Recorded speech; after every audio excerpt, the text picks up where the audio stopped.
இன்றைய உணவு இன்றைய உணவு இன்றைய உணவு.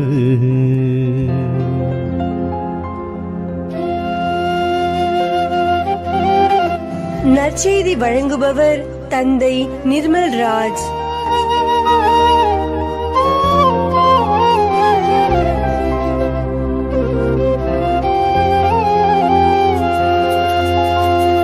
இயேசுவில் பிரியமுள்ள சகோதர சகோதரிகளே, உங்கள் அனைவருக்கும் இயேசுவின் பெயரால் வாழ்த்துக்களையும் ஜபங்களையும் அன்போடு உரித்தாக்கிக் கொள்ளுகின்றேன். இன்றைக்கு மத்தேயு நற்செய்தி 5ஆம் அதிகாரம் 13 to 16 வரை உள்ள இறை வார்த்தைகள் நம்முடைய சிந்தனைக்கு தரப்பட்டிருக்கின்றன. ஆண்டவர் இயேசு தன்னுடைய சீடர்களை உலகிற்கு உப்பு என்று சொல்லுகிறார். குன்றின் மேல் ஏற்றப்பட்ட விளக்கு என்று குறிப்பிடுகிறார்.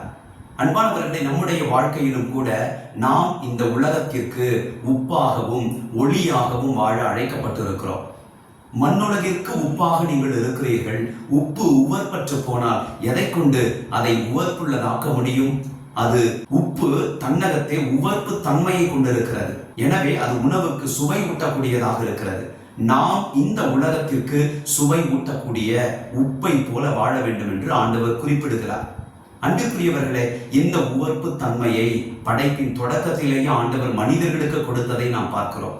தொடக்க நூல் புத்தகம் 1ஆம் அதிகாரம் 27வது வசனத்தில் நாம் பார்க்கிறோம், ஆண்டவர் தன்னுடைய சாயலில் மானிடரை படைத்தார், தன்னுடைய உருவில் அவர்களை படைத்தார். 28வது வசனத்தில் நாம் பார்க்கின்றோம், ஆண்டவர் இந்த உலகத்தை ஆளும்படியாக அவர்களுக்கு ஆசி வழங்குகிறார், ஆற்றலை கொடுக்கிறார், இதை ஆளுங்கள் என்கின்ற ஒரு அதிகாரத்தையும் அவர்களுக்கு கொடுக்கிறார். ஆகையினால் இந்த உலகத்தில் நாம் அடுத்தவர்களுக்கு சுவை ஊட்டக்கூடியவர்களாக இருக்கக்கூடிய ஆசிரை ஆண்டவர் நமக்குள்ளாக பொதிந்து வைத்திருக்கிறார்.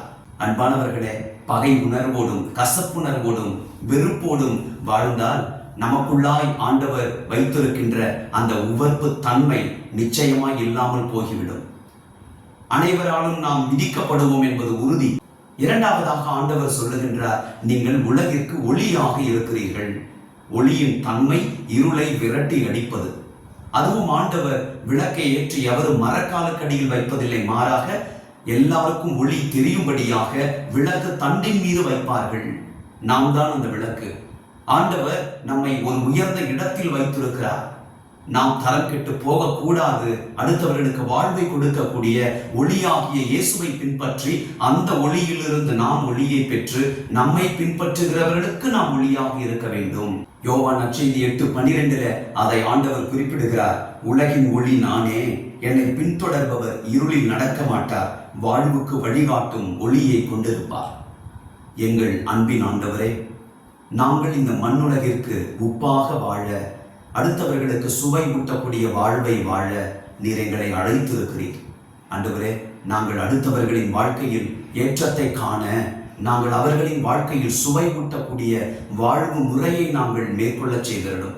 அன்பையும் சமாதானத்தையும் உண்மையையும் நீதியையும் விட்டுக் கொடுக்கிற மனப்பான்மையையும் மன்னிக்கின்ற குணத்தையும் நாங்கள் வாழ்வாக்க வேண்டும். ஆண்டவரே, நீர் எங்களை மேன்மையான ஒரு ஒளியாக இந்த உலகத்தில் பணியமர்த்தி இருக்கிறீர்.